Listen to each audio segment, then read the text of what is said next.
মৃত্যু যখন ছুটিতে থাকে মানুষ তখন সুপারম্যান হয়ে যায়। যার আরেকটি উদাহরণ দেখেন, অ্যাক্সিডেন্টে সাইকেল উধাও কিন্তু লোকটির কিছুই হয়নি।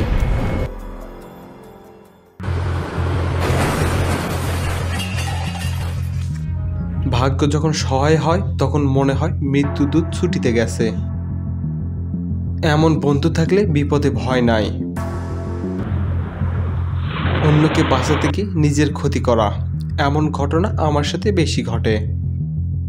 মেয়েটি ভাবতেই পারেনি সে এইভাবে বেঁচে যাবে। মৃত্যু কতটা কাছ থেকে ফিরে গেল। ভাগ্যই অনেক সময় মানুষকে সুপারম্যান বানায়। বাইক চালাতে হেলমেট অবশ্যই পরতে হবে, না হলে ট্রাফিক পুলিশ কখন কোন রূপ নিয়ে আসে বলা কঠিন।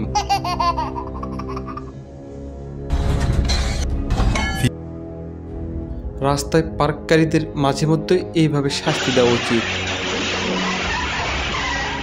রাস্তায় হঠাৎ ছাত্রীর প্রবেশের ফলে লোকটির ব্রেক চাপায় গাড়ি সহ পড়ে যায়, কিন্তু ভাগ্য ভালো ছিল, মৃত্যুর হাত থেকে বেঁচে গেল।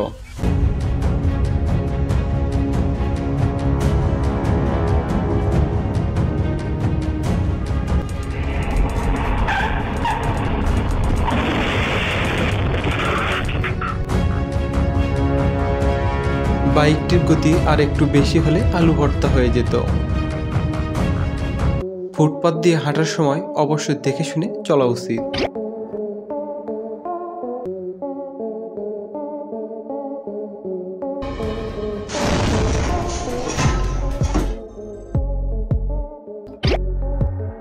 লোকটির পিছনে দৌড়ানোর সিদ্ধান্তই তার জীবন বাঁচায়।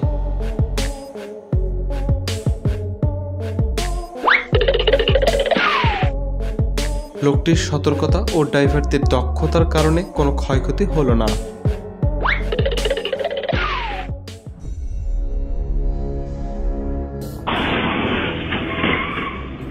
পাগলা বুলের সামনে জীবন বাজি রেখে দৌড়ানো আর মৃত্যুর সামনে দৌড়ানো একই কথা। 1 সেকেন্ডের ভুলেই জীবন চলে যেতে পারত।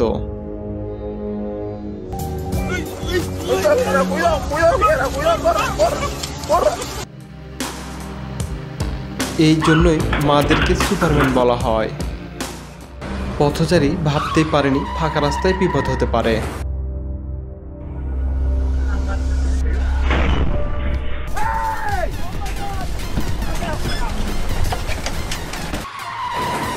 অ্যাক্সিডেন্ট হলো কোথায়, ক্যাব উড়ে গেল কোথায়, এমন ঘটনা 100 বছরে একবার ঘটে।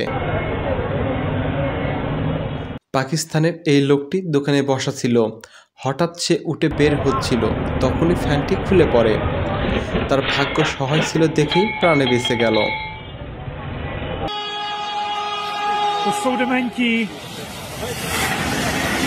মেয়েটির সেলুনে গিয়ে একটু শয়তানি নাড়া দেয়, তাই চেয়ারে উঠে বসে। এতে হয়ে যায় ধপাস।